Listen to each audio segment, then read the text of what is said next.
অনেক দিন পরে তোমাদের এই কামিলার গামলাটা দেখাচ্ছি, কেননা মাঝখানে বেশ ঘুমিয়ে পড়েছিল গাছটা। তো একটু ওই হাত থেকে সাইড থেকে হাত ঢুকে একটু নাড়াচাড়া করিয়ে বেচারাদের ঘুম ভাঙিয়ে দেওয়ার পরে এই দেখো আবার নতুন কুড়ি আসা শুরু হয়েছে। এই যে আছে, এই যে এখানে আছে, আর একজন আজকে ফুটবে বলে একদম রেডি। চলো, তো জানোই এমনিতে এরকম দেখলে পরে হাত ফিস করে ফুটিয়ে দেওয়ার জন্য। তো একটু ফুটিয়ে দেওয়া যাক একে। বাস, পুরোনো আইডিগুলো কিন্তু দারুণ লাগে দেখতে যখন করা হয়।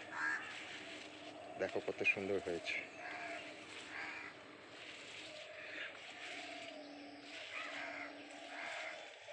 চলো দেখো সিট পটটাও কত সুন্দর দেখতে লাগছে মাঝখানে। সাইজে একেবারে ছোট তাও না, বেশ ভালোই হয়েছে অনেক দিন পরে হওয়ার জন্যে। তো তোমাদের কেমন লাগলো একবার জানিও কমেন্ট করে। আবার পরে দেখা হবে। টাটা।